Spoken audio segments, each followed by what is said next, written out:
Hey everyone, congratulations on your new Paint Zoom. I'm Mark. I'm here to help you get familiar with the product. Keep in mind that your product did come with a very clear and concise user's manual filled with very important information. You're going to want to consult that before you get started with your Paint Zoom. Speaking of which, here's the Paint Zoom. It includes the Paint Zoom spray gun, a paint container, viscosity cup. What is a viscosity cup? Well, the viscosity cup is used to measure and thin the paint. Okay? Right there, the hose, where would you be without it?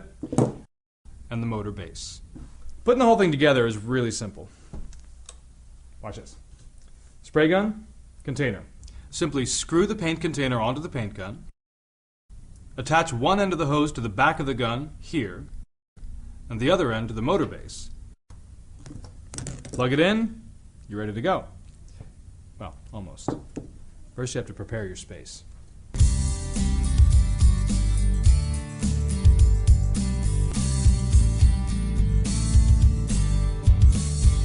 When painting, you should always make sure your surface is clean and completely dust-free.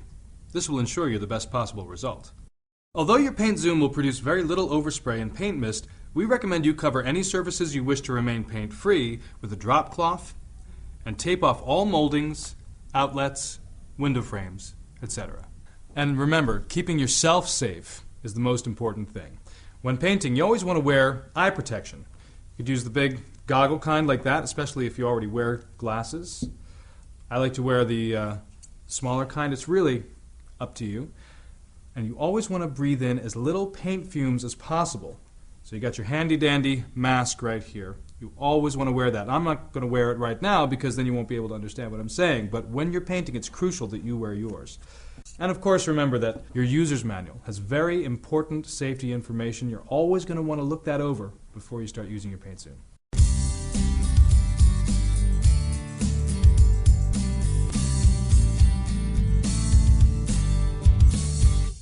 Once you've prepared your surface, it's time to prepare your paint. The first thing you have to do with your paint is test the viscosity. Viscosity just means how thick the paint is. To test the viscosity of the particular paint you're using, simply dip the viscosity measuring cup into the paint and time how long it takes for the paint to empty completely from the cup. Now, if it takes longer than the time indicated in your instruction manual for that cup to empty completely, you're going to want to thin your paint. For the Paint Zoom and the Paint Zoom Deluxe, the indicated time is 50 seconds. For the Paint Zoom Platinum, the indicated time is 90 seconds. So when you're diluting, you start with a 10% dilution. That means 10% water, 90% paint. You give it a stir, you test the viscosity again, just add more water as you need to. To thin the paint, simply place your finger over the spout in the viscosity cup, fill it with water, let it drain into your mixing container, and give it a stir. Repeat this process until the paint reaches the desired viscosity. The next thing you want to do is strain the paint. Because Paint Zoom is a motorized paint sprayer, you want to make sure your paint is as particle-free as possible so it doesn't clog or splatter. To strain, simply place your paint strainer over the mouth of your Paint Zoom container and then pour your thinned and measured paint through it.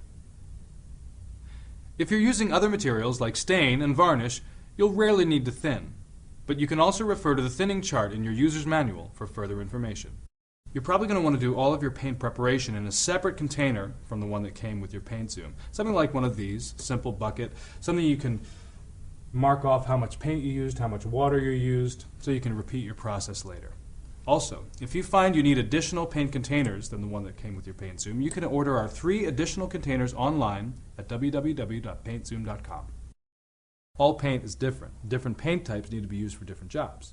For this reason, you should always read the paint can for instructions about that particular paint.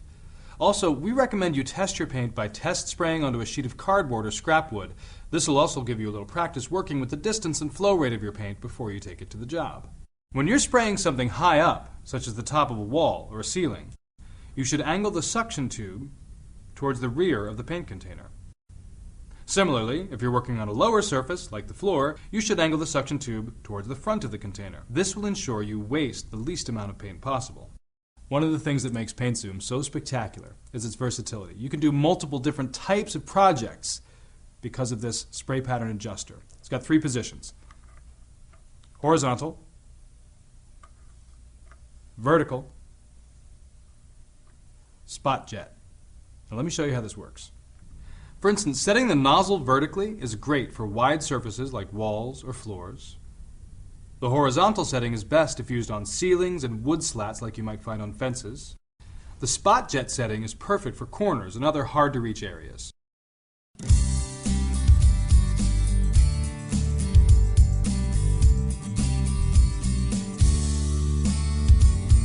Here's some quick tips to help you paint like a pro. It's recommended that you always keep your paint zoom the same distance from the surface you're painting as you go along, and overlap your strips to avoid dead space. We suggest 8 to 10 inches is a good distance, and should give you the maximum paint width. Paint a thin coat first, wait a few minutes for it to dry, and then go over it with a thicker coat. This will result in a more smooth, even paint job. There should be very little movement in your wrist, otherwise the paint flow will be uneven. A technique most commonly used by professional painters is the crisscross technique. This just means spraying the paint in horizontal strips, then adjusting the air cap, and crossing over these strips with vertical strips. Always make sure your passes are smooth, and your speed should stay constant. This will make painting even a very large wall fast and easy. Right here in the back of your paint zoom gun, you got this nifty little dial. This adjusts the intensity of the paint flow from the gun. You turn it clockwise to decrease the paint flow. You turn it counterclockwise to increase the paint flow. If you're spraying closer to your surface, your paint flow needs to be lighter, and if you're farther away, you should increase the paint flow. This will give you maximum coverage. It's recommended to paint in sections about 20 inches long, and avoid stopping and starting if you can. Now, as I mentioned before, you rarely need to thin varnish or stain. And what I've done now is taken a little bit of stain, put it into my paint zoom container. Got my handy dandy goggles right here. Always remember your eye protection. And now I'm ready to take this unfinished chair and turn it into a beautiful rustic looking piece. Here we go.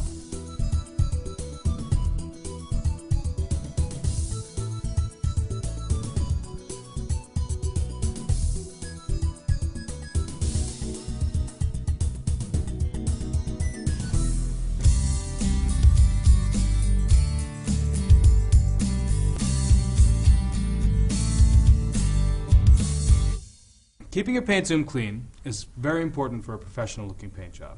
A good clean gun will ensure that paint colors don't get mixed together and that the flow is smooth and even. During a painting job, if you need to change your paint for any reason or take a break, all you need to do to clean out your gun and keep it working well is unscrew the paint container. If there's any paint left over, store it in a sealed container to preserve it so it can be reused later. Fill your paint container with warm water, attach it to the gun, and then press the trigger on your paint gun and let the water run into a bucket until it is safely paint-free. When you're finished with your job, you should deep clean your paint zoom. You'll want to take the spray gun apart completely and soak each individual part in hot soapy water for water-based paints or in thinners for oil-based paints.